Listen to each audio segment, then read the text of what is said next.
So I just finished Legends of Thezmarr and it was good.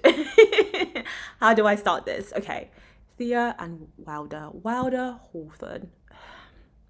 I'm just gonna pause there, and I'll come back to him in a sec.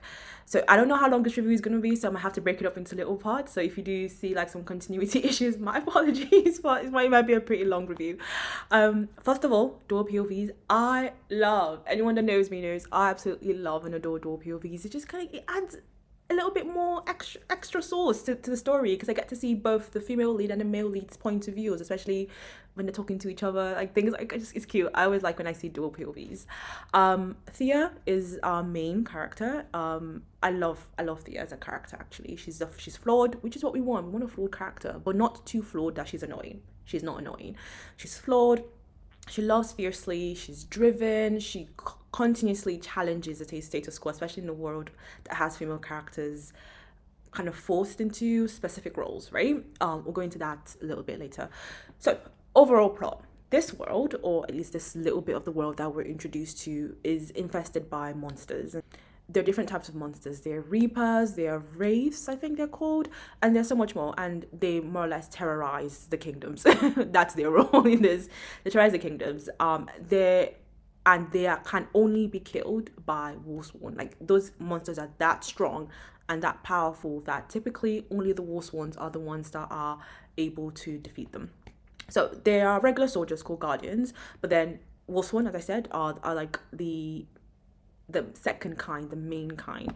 They're stronger, they're faster than any other soldier, they've undergone like ridiculous training. And then also when they do the Great Rite, which is more or less this final trial, this final test that they have to do to become Wolfsworn, this trial it's magical.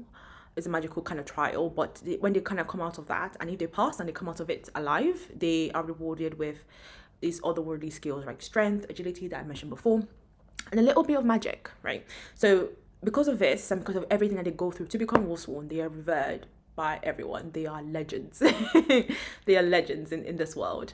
And when we start off in book one, there are 3 active Wolfsworn: Torj, Velnich, and Wilder. The other 3 active ones. So it all starts with prophecy. Doesn't it all start with a prophecy? I'm gonna summarize it very quickly.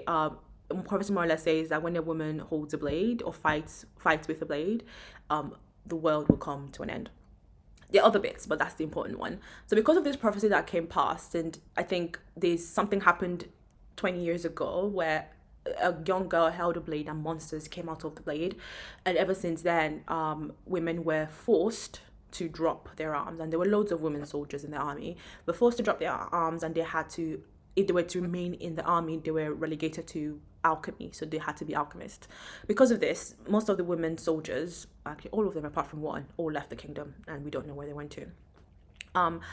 Thezmarr is more or less the training city, so this is where, like, I guess not all part of the story, but this is like the home base of the story, because this is the training cities where Thea and Ren are bases, where they grew up, and they were found at the gates when they were 4 years old, I think, and they remember nothing about their past, right? Thea's dream is to become a Wolfsworn. She has a fate stone that a seer gave her, and that fate stone says on it that she would die at 27. So she's 24 now when we introduced to her in book 1. So because of that fate that was given to her, she's determined to achieve her dream. She has 3 years to achieve her dream. So she does more or less everything. She's like, I want to be a guardian. I want to fight. I want to protect the kingdom. She's like, I can do it. I can fight. I can fight hand to hand. I can go like this with the boys. Like I can do this, right?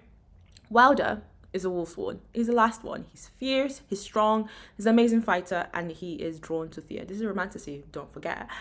He's drawn to Thea, he's drawn to her strength, he doesn't hold her back, he pushes her, he helps her achieve her goals, and he never like holds her back. I love Wilder. He wasn't threatened by her potential, her abilities, even when her abilities threatened to overshadow his abilities, he wasn't threatened at all.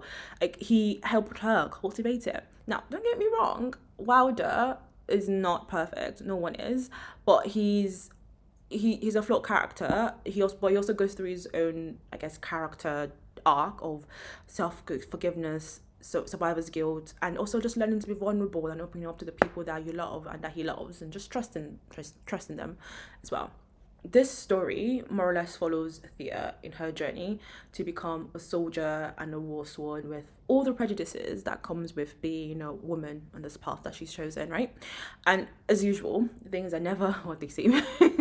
As we follow Thea, we learn so much about everything that's happening in this world, in this setting. Truths are revealed, alliances are changed, there are betrayals, but there's also love that is found in this dark time. In the Q Rihanna's We Found Love in a Hopeless Place. um and like amazing friendships are formed, and you just see each character's their growth, and when you get to the end of book 4, you just appreciate everything the characters have gone through and where they are right now. It's beautiful. Side characters. Now, all the side characters were written well. I just have one minor critique, and that's just Seb. I just feel like I didn't get enough depth to Seb. I never understood why he had such a massive problem with women. And it was written more or less that he was just a basic, evil, misogynistic man. And I would have just loved to get some history. Like, we are all shaped by experiences, right? So why was he this way? Did something happen to him when he was younger? Like, what made him to this point where he hated Thea? And that hate wasn't normal. Like, he just hated her for her hated the fact that she was trying to be a soldier, the fact that she was trying to be a war sworn. He couldn't comprehend that she was stronger than him, or she could be as strong as him. Like, he just couldn't comprehend it. And I'd love to have seen a little bit more depth to Seb. But let's move on to the amazing ones. Kip and Cal. Kip and Cal, I love them. I love their banter. I love how loyal that they were to Thea. I love how they weren't threatened by her strength by any means, her potential, who she was. I also love how they weren't relegated to just the sidekicks, like the comic relief. They each had their own strengths, and they were utilized every single time. Every time they needed to be utilized, they were utilized. And I love that the writer gave them their chance to shine, and they shined multiple times. And she actually, thinking about it, she does that for all the major side characters in the book. She gave each of them a chance to shine, multiple times to shine. And yes, usually in the books like this, the MCs are like the MCs. You only really see them do their thing. But here, the MCs did their thing, but the side characters did their own thing too, right? Now, there is a prequel to this book, and I don't recommend you actually reading that till you finish book 2. Trust me, you will thank me for that, because there are certain truths revealed in the prequel, and you don't want to spoil it for yourself when you're reading book 1 and 2. Finish book 2, jump to the prequel, and then come back to book 3. Trust me, you would thank me for that. So my rating for this series, I would give it a 4 out of 5. I would give it a 4 out of 5.